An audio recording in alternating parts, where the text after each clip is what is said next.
Autonomia del Veneto, la firma dell'accordo con il governo che nei giorni scorsi sembrava allontanarsi, pare aver avuto nelle ultime ore un'insperata accelerazione. Ieri infatti è stata presentata a Veneto e Lombardia, le due regioni del nord che lo scorso 22 ottobre hanno votato referendum, una nuova bozza di intesa che va incontro a quelle che sono le richieste di Zaia e Maroni.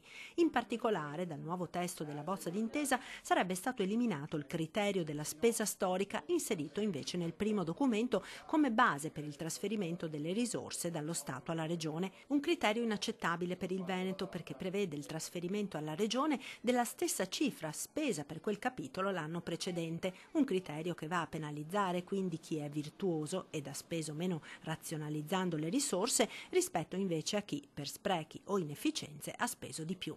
Ebbene, il nuovo testo avrebbe sostituito alla spesa storica il criterio del costo standard, assai più gradito alle regioni virtuose come appunto il Veneto.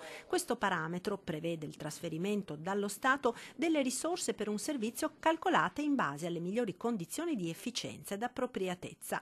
Ecco dunque che sulla base di queste modifiche la nuova bozza d'accordo sull'autonomia potrebbe essere firmata a breve, come annunciato ieri a Milano dal governatore Zaia ad un incontro elettorale con Maroni e Toti. Ci hanno proposto una bozza di preaccordo che abbiamo, tra virgolette, contestato, abbiamo osservato. Se ne hanno riproposta un'altra nelle ultime ore che sembra che sia molto più in linea con quello che chiediamo.